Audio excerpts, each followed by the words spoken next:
Hey, everybody. This is Joshua Littrell. Thank you so much for joining the Veterans for Cannabis podcast. Today, I am honored and absolutely pleasured to have Cynthia Whitfield Cyrus as our guest on the Veterans for Cannabis podcast. Cynthia, how are you doing today? I'm doing marvelous, Josh. How about yourself? I'm doing great. Thank you so much. If you wouldn't mind giving our listeners an understanding of where you're at geographically located in the country today. I reside in Tampa, Florida. I've been here about 4 years. Nice and sunny today. Oh, that's beautiful. That's a lot better than it is up here in Georgia. It's a little overcast and been foggy and rainy all day. So glad you get some sun. Yes, 82 degrees here. We try to spread the love around the world. Oh, wow. Yeah, you do that and you do a great job of it. You have recently become a patient for medical cannabis. Is that correct? That is correct. I have a history of migraines, and I've had that for since I was a little girl. And just remembering different things that I've tried in the past, and did not want to be on anything pharmaceuticals, so I just suffered it out throughout my years. And then when medical cannabis became legal in the state of Florida, I sought out that as a treatment, and it's been working phenomenally. Wow, Cynthia, that is so wonderful to hear because that story we hear so often. And it's like, wow, when is the federal government going to start listening to what we're saying? Right? It's like, oh, we're going to bang our heads against the wall. But you know what? I think they're hearing us. Do you think that they're actually going to hear us in 2020? I believe that the movement is definitely pushing our legislation to hear us around this country, not only in the United States, as we know that cannabis is legal in a lot of different places outside of the United States. And we have a lot of evidence to show that it does work. One of the things that we are facing here in the United States is that we want to continue to do evidence-based practice or do some science on it, but as a nurse, I tell people, and I've been a nurse for over 30 years, as a nurse, it's so easy for us to accept literature as far as scientific evidence on cardiac disease, diabetes, and from Israel or from Canada or from Russia or from England. And we accept their evidence, we accept their science. But now that cannabis is out again, and because, as we know, cannabis is not new. It's been around for years. It was here before Jesus walked the earth. It was, discovered by archaeologists that China used it like 4,000 BC, so that makes it 6,000 years old. That's right. And it's been used. It's been used. And so we, as the United States, love my country, love where I am. I'm privileged to be here, but we don't want to accept anyone's evidence. And that's going to set us behind. We don't need, in my opinion, as a medical profession, we have the evidence that we need. Because guess what? As a medical patient and as some of the conditions that are listed in the states, we know it works for epilepsy. We know it works for depression. We know it works for PTSD. So what else do we need? We just need to maybe regulate on, get some more laws related to, dosing and making sure everybody is legal. But as far as us saying that we need these blind studies and all this other information, we have that. We just need to accept it and move on, because how many more people have to suffer? Right. How many more people have to die? That's the question. That's true. That is also true. Cynthia, you've got a phenomenal medical background. So tell us, if you don't mind, how much experience and knowledge and book teaching did you get about cannabis during your education for your nursing degree? That's so funny. None. Sorry, I was trying to hold it together. I was really trying to hold it together. Absolutely none. And I can tell you my right delivery was now. perfect, right? It was so serious. Yes. Yes. Thank you for bringing that. None. And I can tell you right now that medical schools, veterinarian schools, nursing schools, we're still not getting any. There's just some schools now are approaching that, but we're going to come out handicapping our medical professions by not teaching and giving them the information they need to treat patients who are consuming medical cannabis as Right. a alternative. And Right. we are doing an injustice to ourselves. That's so true. And, how can we improve that? What can you and I do to help either get curriculum into the study or educate the people who are making the decisions from a medical standpoint? How do we do that? How can the normal listener who is not involved at all do something to help this community and country out? Advocate for it to be taught in schools, not only in the medical profession. This is something that touches all aspects of life.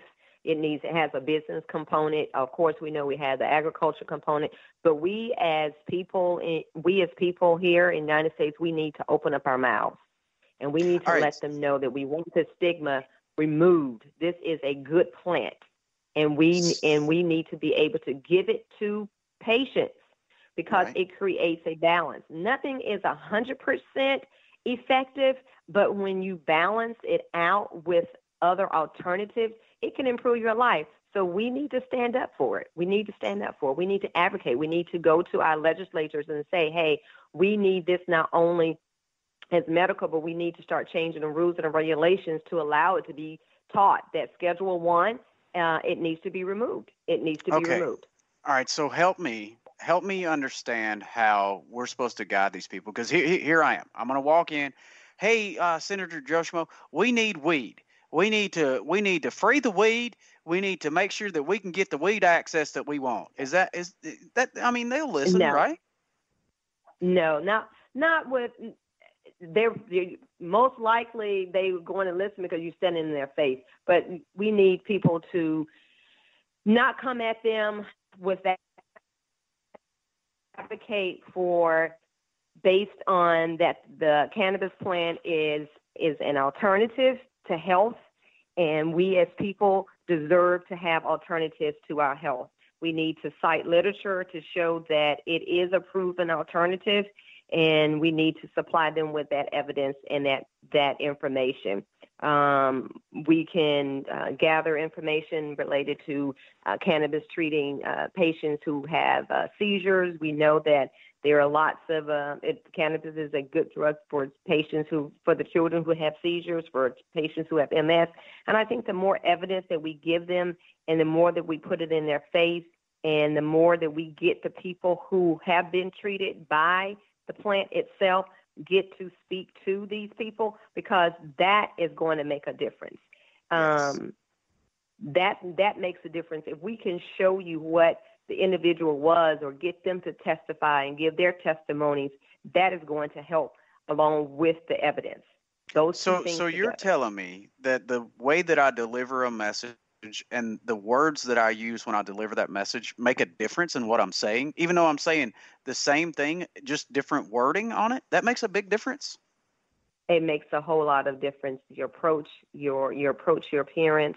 I think that one of the stigmas that is still out there that I've experienced since I've been in the business, and I've only been in the business a short time, is that when you say cannabis, someone wants to say marijuana. I correct them. I don't use, and most of us in the business, we don't say marijuana. We say cannabis. They think that individual or people only want to get high, and that is not the purpose. If you're a person that's suffering, have chronic pain, have headaches every day, you can't get up out of your bed, you are not able to have a quality of life, those are the people that make a difference. Now, granted, there are people who out there who do want to take and use cannabis as recreation. Sure. You know, Sure. and that's the way of life. But you know, we suffer with that also in other forms of alcoholism, Right. opioids. So we can't prevent someone from doing something totally not right with the plant, but we can try our best to get it to the people who need it the most.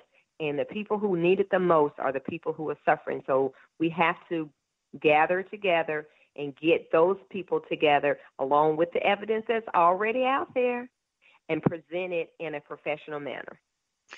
I think I just had an epiphany where what you just said was so impactful, no doubt about gathering together, getting it together, and really the key is that verbiage. Using the cannabis word, not using the M word because that's a real negative connotation. But the epiphany I just had was where we said we need to get these people to them.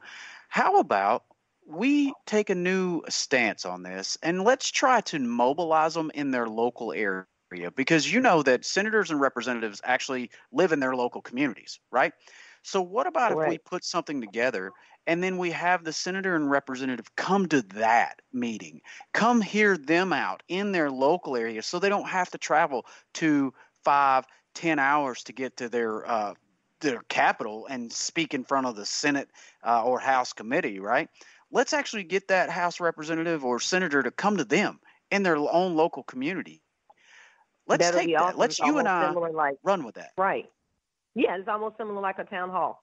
That's right. That's exactly right. We'll have Yes. a cannabis Yeah. town hall and really Right. change our because you know where we've been on this and full disclosure everybody that's listening today we're joined by Cynthia Whitfield Cyrus who is a medical cannabis patient and card holder in the state of Florida, but she's also a board member with Veterans for Collaboration and also really supportive in Veterans for Cannabis and everything that we're doing there as well. So Cynthia has been a truly instrumental part in helping Veterans for Cannabis grow. So full disclosure so everybody understands the nexus on everything that's happening, but I think we can really take that different approach this year and let's see if we can organize some people in their local community where we can get patients out and it's a 5 or 10 minute drive instead of a 3 hour drive where it's really Okay. painful for that patient, right?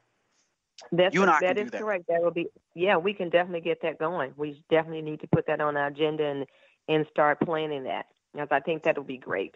And invite our legislators or senators and stuff out that are associated, and not only them but local Absolutely.